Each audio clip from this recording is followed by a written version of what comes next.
دوستوں میں ہوں عمار ہاشمی۔ دوستوں آج آپ کے سامنے میں ایک قصہ لے کر آیا ہوں جو کہ بنی اسرائیل سے وابستہ ہے۔ دوستوں بنی اسرائیل میں نسو نامی ایک عورت نما آدمی تھا، باریک آواز، بغیر داڑھی اور نازک اندام مرد۔ وہ اپنی ظاہری شکل و صورت سے فائدہ اٹھاتا تھا اور زنانہ حمام میں عورتوں کا مساج کا کام کرتا تھا۔ اس وقت کوئی بھی اس کی حقیقت کو نہیں جانتا تھا، سبھی مرد و عورت اسے عورت ہی سمجھتے تھے۔ نسو کا یہ طریقہ اس کے لیے ذریعہ معاش تھا، لیکن نسو کئی بار اپنے ضمیر سے ملامت کرتا۔ اس نے اس کام سے ایک بار توبہ کر، لیکن وہ اپنی توبہ پر زیادہ دیر قائم نہ رہ سکا۔ نسو ہر بار توبہ کرتا اور اپنی اس توبہ کو توڑ دیتا۔ ایک دن بادشاہ کی بیٹی حمام گئی اور حمام میں بادشاہ کی بیٹی کا ہار لاپتہ ہو گیا۔ اس کا بیش بہا قیمتی ہار موتیوں اور ہیروں کا بنا ہوا جب گم ہوا تو بادشاہ کی سلطنت میں ہر طرف شور و غل مچ گیا۔ شہزادی نے حکم دیا کہ اس کے ہار کی سب سے تلاشی کی جائے، لیکن ہیروں سے لدا ہوا ہار کسی سے بھی برآمد نہ ہوا۔ حمام میں ساری لڑکیوں کی تلاشی لی گئی اور نسو جو ہے وہ حمام میں چھپ گیا۔ نسو رسوائی کے ڈر سے ایک جگہ چھپا۔ جب اس نے دیکھا کہ شہزادی کی کنیزیں اسے ڈھونڈ رہی ہیں تو سچے دل سے خدا کو پکارا، اللہ کو پکارا اور اللہ کی بارگاہ میں دل سے توبہ کی اور وعدہ کیا کہ آج کے بعد آئندہ کبھی بھی یہ کام نہیں کرے گا۔ اس نے کہا، یا رب تعالیٰ میری لاج رکھ لیجئے۔ وہ گڑ گڑا کر اللہ کے حضور التجا کر رہا تھا۔ ابھی وہ دعا ہی مانگ رہا تھا کہ اچانک باہر سے آواز آئی کہ نسو کو چھوڑ دو، ہیرا مل گیا ہے۔ نسو نم آنکھوں سے شہزادی سے رخصت لے کر گھر آ گیا۔ نسو نے قدرت کا کرشمہ دیکھ لیا تھا اور ہمیشہ ہمیشہ کے لیے اس کام سے توبہ کر لی۔ کئی دنوں سے حمام نہ جانے پر ایک دن شہزادی نے بلاوا بھیجا کہ حمام آ کر وہ اپنے کام کو سر انجام دے، لیکن نسو نے بہانہ بنایا کہ میرے ہاتھوں میں درد ہے،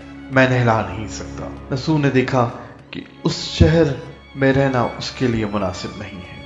سبھی عورتیں اس کو چاہتی ہیں اور اس کے ہاتھ سے نہلوانا چاہتی تھی اپنے آپ کو۔ نسو نے جتنے بھی غلط طریقے سے مال کمایا سب غریبوں میں بانٹ دیا اور شہر سے نکل کر کئی میل دور ایک پہاڑی پر ڈیرا ڈال کر اللہ کی عبادت میں مشغول ہو گیا۔ ایک دن اس کی نظر ایک بھینس پر پڑی جو اس کے قریب گھاس چر رہی۔ اس نے سوچا کہ یہ کسی چرواہے سے بھاگ کر یہاں آئی ہے، جب تک اس کا مالک نہ آ جائے تب تک میں اس کی دیکھ بھال کر لیتا ہوں۔ لہٰذا اس کی دیکھ بھال کرنے لگا۔ کچھ دن بعد ایک تجارتی قافلہ راستہ بھول کر ادھر آ گیا۔ وہ سارے پیاس کی شدت سے نڈھال تھے۔ قافلے والوں نے نسو سے پانی مانگا۔ نسو نے سب کو بھینس کا دودھ پلایا اور تمام کے تمام قافلے والوں کو سیراب کر دیا۔ قافلے والوں نے نسو سے شہر جانے کا راستہ پوچھا۔ نسو نے ان کو آسان اور نزدیکی راستہ دکھایا۔ نسو کے اخلاق سے متاثر ہو کر تاجروں نے جاتے ہوئے اسے بہت سارا مال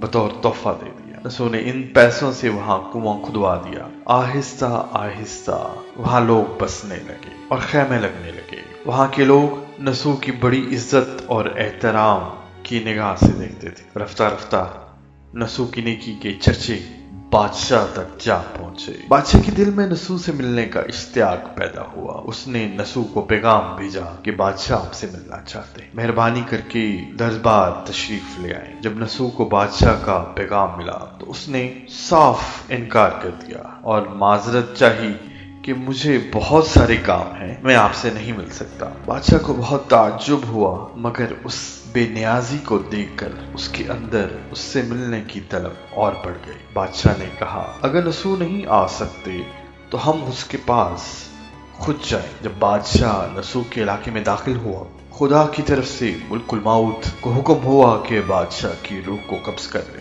چونکہ بادشاہ بطور عقیدت مند نسو کو ملنے آ رہا تھا اور آیا بھی نسو کی خوبیوں کی خوب گرویدہ تھی، اس لیے نسو کو بادشاہ کے تخت پر بٹھا دیا گیا۔